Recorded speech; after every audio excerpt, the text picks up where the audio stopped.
Welcome to sports live presented by cool. আপনাদের সঙ্গে আছি আমি সৈয়দ আবিদ হুসাইন সামি। নাজমুল শান্তদের ব্যাটিংয়ে ধারাবাহিকতা ধরে রাখতেই কাজ করছে বা করা হচ্ছে টিম ম্যানেজমেন্ট সেটাই করছে। বদলাতে হবে মানসিকতা, খেলতে হবে ভালো উইকেটে বলছেন বাংলা টাইগার্সের কোচ সোহেল ইসলাম। স্লো এবং লো উইকেটে খেললে ব্যাটাররা কিন্তু শট নেয়ার ঝুঁকি নিতে ভয় পান, এই কথাই বলছেন এই কোচ। তিনি জানিয়েছেন টেস্ট ক্রিকেট খেলার আগ্রহ দেখিয়েছেন সৌম্য সরকার।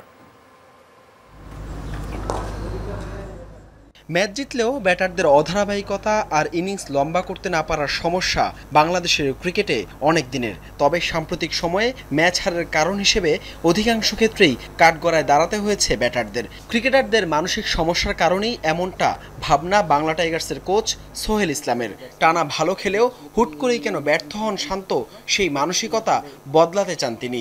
শান্তকে দিয়েছেন পরামর্শ। বড় রান করা, ব্যাক টু ব্যাক রান করা, এগুলো কিন্তু অভ্যাসের ব্যাপার। এটা এমন না যে এক টেস্টে আমি 2টা 100 মারছি বলে পরের ইনিংসে আমি রান করতে পারবো না।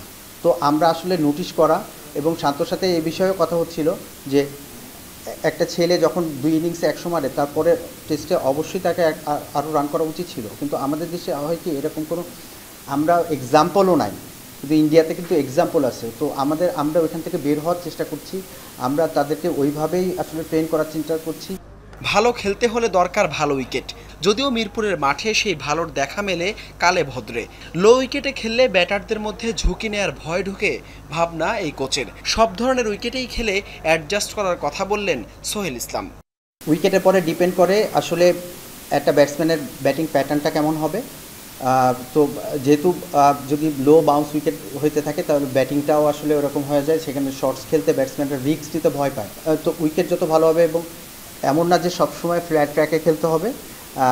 আমরা যে উইকেটে আসলে আমরা টেস্ট খেলতে চাই, চ্যালেঞ্জিং উইকেট, লো বাউন্স এরকম উইকেটও থাকবে। আসলে উইকেটে বিভিন্ন টাইপের উইকেটে অ্যাডাপ্ট কীভাবে করবো, এটা খুবই ইম্পর্টেন্ট।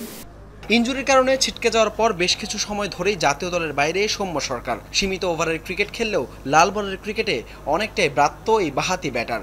টেস্টেও সৌম্যর আগ্রহের কথা জানালেন এই কোচ। আমরা যে সময়টা লাল বলে ট্রেনিং করছিলাম, ও জিএসএলে ছিল, তো ও আসছে এবং আসার পরে এখন যেটা শুরু হচ্ছে যে আমরা অলরেডি হোয়াইট বলের মধ্যে ঢুকে গিয়েছি। তো অ্যাজ এ প্লেয়ার কেউই আসলে এক ফরম্যাটে খেলতে চায় না, সেও লাল বলে খেলতে চায় এবং সে স্কিল যে লাল বলে সে ক্যাপাবল, সে টেস্টও খেলেছে। Hasan Al Maruf, Jamuna sports, Dhaka. Nuhayel Sandit left arm chinaman spinner. সর্বশেষ প্রিমিয়ার ডিভিশন ক্রিকেট লিগে তাকে আমরা দেখেছি, এর আগের প্রিমিয়ার লিগেও তার ডেবিউ হয়েছিল এবং তার সবচাইতে বড় পরিচয়ের জায়গাটা হচ্ছে বাংলাদেশ জাতীয় ক্রিকেট দলের সিনিয়র অ্যাসিস্ট্যান্ট কোচ মোহাম্মদ সালাউদ্দিনের ছেলে। যদিও নিজের প্রতিভার ঝলক তিনি এই মুহূর্তে দেখিয়েছেন, কিন্তু হাই পারফরমেন্স ইউনিটে হঠাৎ করেই তার সুযোগ পাওয়া নিয়ে কিন্তু নানা সমালোচনা হয়েছিল, অনেক কথা হয়েছিল। সামগ্রিক বিষয় নিয়ে তার বাবা কি বলছেন, মোহাম্মদ সালাউদ্দিন কি বলছেন, শুনে আসবো। মাত্র 18 বছর বয়সেই হাই পারফরমেন্স ইউনিটে ডাক পেয়েছেন মোহাম্মদ সালাউদ্দিন পুত্র নুহায়েল সান্দিদ। এরপর থেকেই আলোচনা শুরু হয়েছিল, তবে কি জাতীয় দলের সিনিয়র সহকারী কোচের ছেলে হওয়ায় বয়সভিত্তিক দলে খেলার আগেই এইচপি দলে সুযোগ পেয়েছেন এই বাহাতি লেগ স্পিনার। আমি তো সোহেলকে জিজ্ঞেস করছি, কিরে ও এত তাড়াতাড়ি কেমনে চান্স পাইল? একটা মনে হয় একটু বয়স তো হয় না, আর একটু ম্যাচিউর হইলে ভালো হইতো। বাট এটা দেখেন পুরোটাই সিলেক্টের ব্যাপার, এবং সামনে হয়তো তাকে আরও অনেক পরিস্থিতির সম্মুখীন হইতে হবে, যেটা আসলে এটা ওর দোষ না, দোষটা হয়তো আমারই হয়ে যাবে বেশি, কারণ বাপের ইয়েতে এই জিনিসটা তাকে ফেস করতেই হবে, টুডে অর টুমরো আরও ফেস করতে হবে। সো আর এই কারণে আমিও কখনো ইনভলভ হতে চাই না, কারণ ও যেন বুঝে যে ও নিজের যোগ্যতায় সব কিছু করতেছে। আমি আসলে এই নিয়ে কোন সময় করি না যে এটা নিয়ে আসলে আমার হাহুতাশ করার কিছু, কারণ এটা হবে, এটা আমি জানতাম, এটা আমি অনেকদিন আগেও বলছি, এই জিনিসটা ঘটবেই, ওর ক্ষেত্রে এটা আরও ঘটতে পারে, ওকে তা হয়তো একটা সময় হয়তো আমারই হেড করতে পারে। জানা গেছে নির্বাচকদের পছন্দেই সুযোগ পান সান্দিদ। দেশে আর কোনো বাহাতি লেগ স্পিনার না থাকায় মাত্র 5 ম্যাচের পেশাদার ক্রিকেটের অভিজ্ঞতা সম্পন্ন সালাউদ্দিন পুত্রকে এইচপিতে সুযোগ দেন নির্বাচকরা। এমনকি গত বছরেই সান্দিদকে নিতে চেয়েছিলেন গাজী আশরাফ হোসেন লিপুর নেতৃত্বাধীন নির্বাচক প্যানেল। শুধু তাই না, দুনিয়ার সব খেলারই খবর রাখেন সান্দিদ। সালাউদ্দিন যখন বিপিএলে কোচিং করাতেন তাকে দারুণ দারুণ খেলোয়াড়ের সন্ধান দিতেন সান্দিদ। ওর একটা ভালো আছে যে ও সবসময় ক্রিকেট খেলা দেখে, সারা জীবন তো ওই সাকিব ভাই মমিনুল ভাই এদের সাথেই মিশছে। বাংলাদেশ টিম খেলে সেটা ছেলে হোক মেয়ে হোক আমি সবসময় খেলা দেখি, ওটা মিস করি না কোনো। বাট সে অন্য টুর্নামেন্ট কোথায় কী চলতেছে সব খেলায় সে সকালবেলা উঠে দেখে ফেলে ইউটিউবে। তার কাছে অনেক ইনফরমেশন আছে, মাঝে মাঝে নিয়ে যেতে। সানদিদ এখন আছেন চট্টগ্রামে এইচপির ক্যাম্পে। Afnan Piyal, Jamuna sports, Dhaka. World championship of legends ক্রিকেটে পাকিস্তানকে 9 উইকেটে হারিয়ে চ্যাম্পিয়ন হয়েছে সাউথ আফ্রিকা। পাকিস্তানের দেয়া 195 রানের বিশাল লক্ষ্যে ব্যাট করতে নেমে 19 বল বাকি থাকতে জয়ের বন্দরে পৌঁছে যায় প্রোটিয়াসরা। এবি ডিভিলিয়ার্সের 47 বলে করা সেঞ্চুরির উপর ভর করেই চ্যাম্পিয়ন হওয়ার স্বাদ পায় সাউথ আফ্রিকা। 60 বলে 120 রানে অপরাজিত থাকেন এবি ডিভিলিয়ার্স। 12টি বাউন্ডারির সঙ্গে আছে 7টি ছক্কার মার। ডিভিলিয়ার্সের মতো এদিন জ্বলে উঠেছিলেন জেপি ডুমিনি। 28 বলে খেলেছেন অপরাজিত 50 রানের ইনিংস। 4টি বাউন্ডারির সঙ্গে 3টি ছক্কার মার মারেন তিনি। ছক্কার মার মারেন 2টি।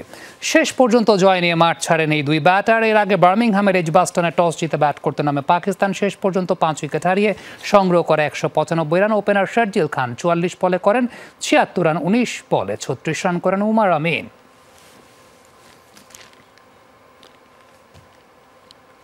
তবে ওয়ার্ল্ড চ্যাম্পিয়নশিপ অফ লেজেন্ডসে আর অংশ না নেওয়ার কথা জানিয়েছে পাকিস্তান ক্রিকেট বোর্ড। গ্রুপ পর্ব এবং সেমিফাইনালে ইন্ডিয়া তাদের সঙ্গে খেলা প্রত্যাহার করা এই সিদ্ধান্ত নেয় তারা।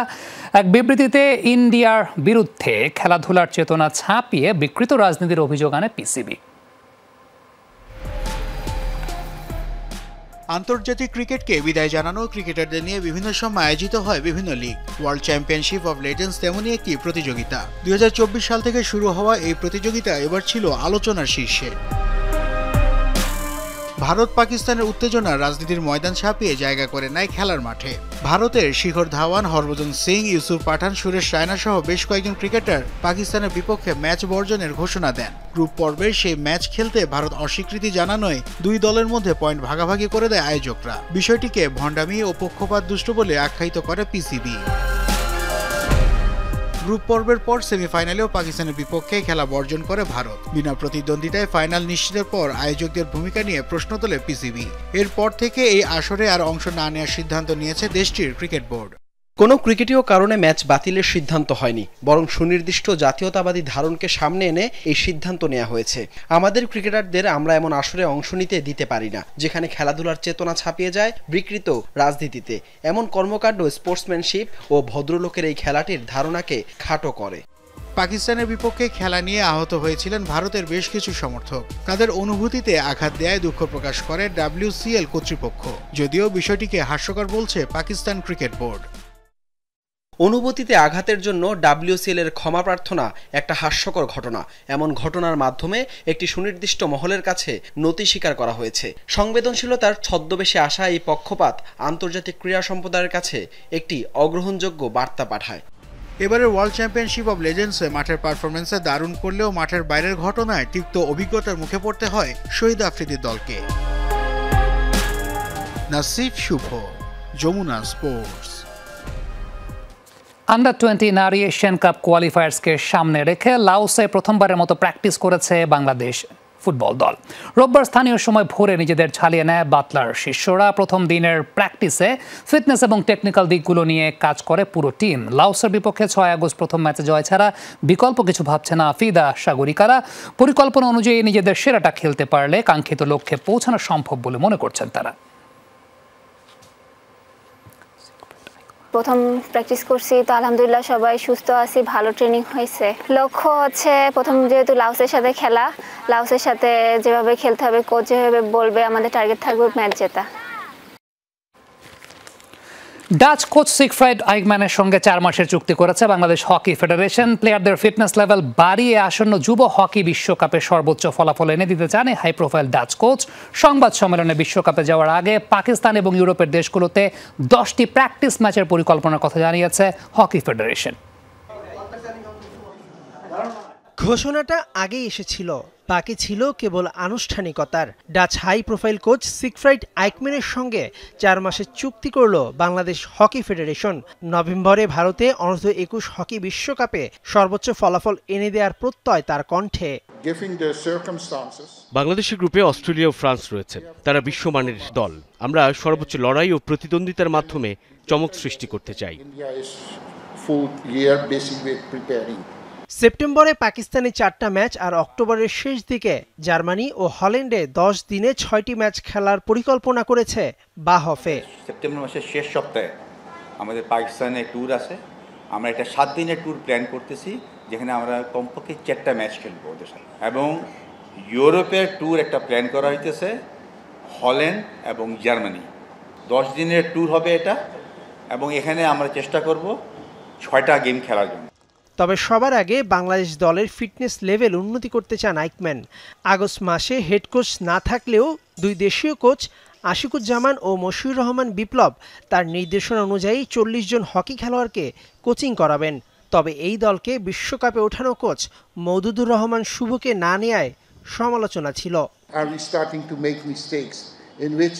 আমি চাই বিশ্বকাপ লেভেলের ফিটনেস থাকুক খেলোয়াড়দের। এটা অর্জন করতে না পারলে প্ল্যান বি বা সি থাকবে আমাদের।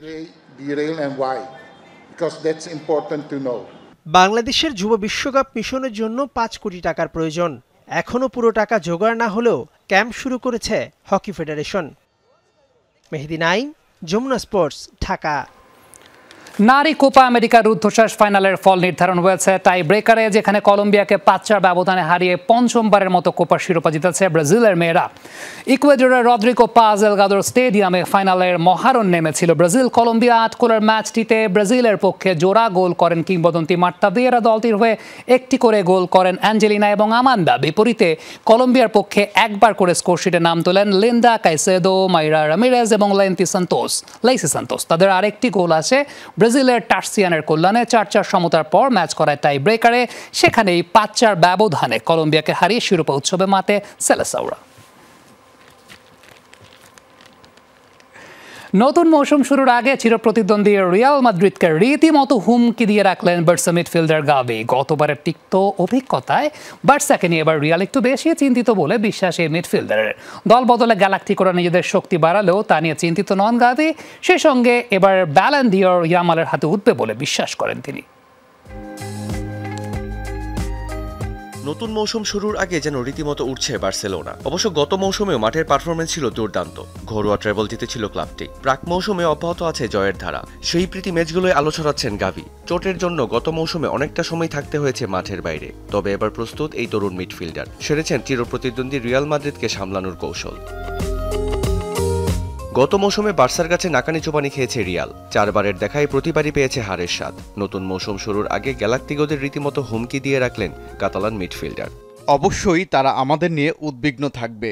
গত মৌসুমে 4 ম্যাচের 4টিতেই জয়, যা এর আগে কখনো হয়নি। গতবারের তিক্ত অভিজ্ঞতায় আমাদের নিয়ে এবার তারা একটু বেশি চিন্তিত থাকবে।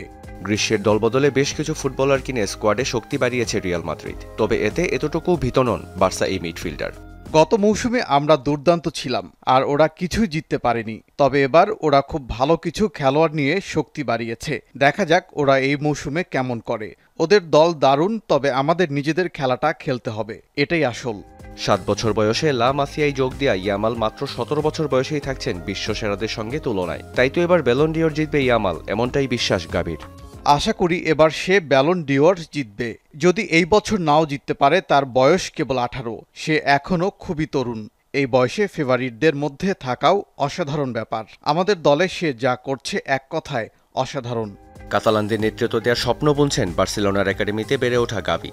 একদিন ঠিকই তার হাতে উঠবে অধিনায়কের আর্মব্যান্ড, সেই আশায় বুক বেঁধে আছেন এই তরুণ মিডফিল্ডার। রিয়ান রাফতি, যমুনা স্পোর্টস। একটা স্ট্র্যাটেজিক টাইম আউটের সময় হয়েছে, স্টে টিউনড।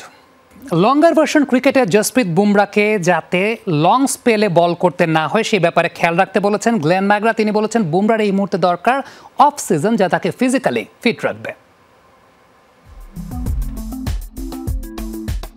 সময়ের সাথে বেড়েছে ক্রিকেটারদের ব্যস্ততা। আন্তর্জাতিক ক্রিকেটের ঠাসা সূচির মাঝে থাকে ফ্র্যাঞ্চাইজি লিগের রমরমা আয়োজন। এত কিছুর মাঝে সামলাতে হয় টেস্ট ক্রিকেটের 5 দিনের ধকল। শারীরিক বিশ্রামের ফুসরত না পেয়ে যেখানে সবচেয়ে বেশি ভোগেন পেসাররা। টানা বোলিং করার কারণে বাড়ে চোটে পড়ার প্রবণতা। সেই ফাঁদে পড়েছেন সময়ের অন্যতম সেরা পেসার জসপ্রীত বুমরাহ।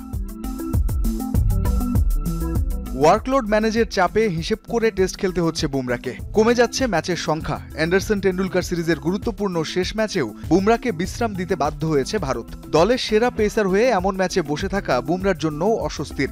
অস্ট্রেলিয়ার কিংবদন্তি পেসার গ্লেন ম্যাকগ্রা বলছেন, এভাবে টেস্ট খেলা সীমিত করাটা বুমরাহর জন্য লজ্জার হবে।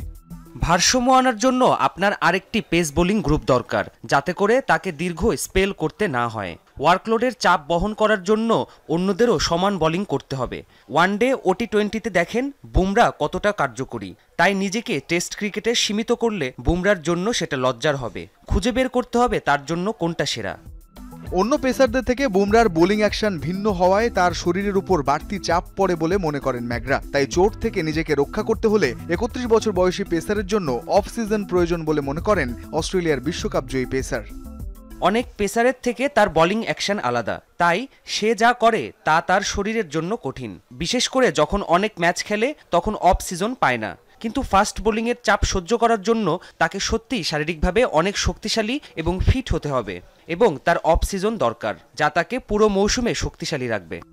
5 টেস্টের ইংল্যান্ড সিরিজে 3 ম্যাচ খেলার সুযোগ পেয়েছেন বুমরাহ, নিয়েছেন 14 উইকেট। তবে সবশেষ ওল্ড ট্রাফোর্ড টেস্টে বল হাতে যথেষ্ট বেগ পোহাতে হয়েছে বুমরাহকে। রঞ্জন শান্ত, যমুনা স্পোর্টস। ওভাল টেস্টে একটা মজার ঘটনা ঘটেছে। খেলা থামিয়ে ইংল্যান্ডের এক সমর্থককে টি শার্ট চেঞ্জ করতে বাধ্য করেছেন রবীন্দ্র জাদেজা। কি হয়েছিল সেই জায়গাটায় দেখে আসবো রিপোর্টে। ইংল্যান্ড বনাম ভারতের পঞ্চম টেস্টের তৃতীয় দিন দ্য ওভাল ছিল গর্জনরত। উত্তেজনাও ছিল তুঙ্গে। গ্যালারিতে থাকা হাজারো দর্শকের ভিড়ে হঠাৎই ঘটে এক অপ্রত্যাশিত ঘটনা, যা সৃষ্টি করে হাস্যরস। মূলত ভারতের ব্যাটিংয়ের সময় সপ্তম উইকেটে মাঠে নামেন রবীন্দ্র জাদেজা। হঠাৎই তার চোখ আটকে যায় গ্যালারির এক দর্শকের দিকে।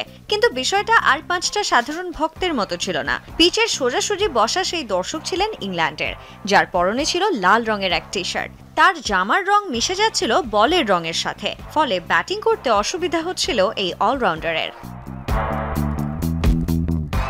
এরপরেই জাদেজা আম্পায়ারদের অনুরোধ করেন ওই দর্শককে অন্য কোনো আসনে বসানোর ব্যবস্থা করতে, অথবা তার জামাটি ঢেকে দিতে। কিন্তু এরপরেই বাধে বিপত্তি। প্রথমে সেই সমর্থককে অন্য আসনে বসতে অনুরোধ করা হলে তিনি রাজি হননি, কারণ সেই নির্দিষ্ট আসন থেকে নাকি খেলা দেখতেই স্বাচ্ছন্দ্য বোধ করছিলেন তিনি। পরে টি শার্ট বদলানোর কথা বলা হলে তাতেও রাজি হননি। ততক্ষণে জাদেজাও বন্ধ রাখেন খেলা। শেষ পর্যন্ত আম্পায়ারদের নির্দেশে এক নিরাপত্তারক্ষী ওই ব্যক্তিকে একটা ধূসর রঙের টি শার্ট ছুড়ে দেন। ইচ্ছে না থাকলেও লাল টি শার্টের ওপর ধূসর রঙের জামা পরেন সেই ব্যক্তি। এর 2 মিনিট পর আবারও ব্যাটিং শুরু করেন জাদেজা, যেই ভিডিও ভাইরাল হয় সামাজিক মাধ্যমে। মজার ব্যাপার হলো, ওই সমর্থকের সামনের আসনে আরও এক যুবক লাল জামা পরিহিত ছিলেন। তবে তার জন্য জাদেজার ব্যাট করতে কোনো সমস্যা হয়নি, কারণ তার দৃষ্টিপথে সেই যুবক ও বল একসঙ্গে আসছিল না। সাঞ্জনা আইভি, যমুনা স্পোর্টস। এই ছিল আজকের স্পোর্টস লাইভ। এতক্ষণ আমাদের সঙ্গে থাকার জন্য সবাইকে ধন্যবাদ।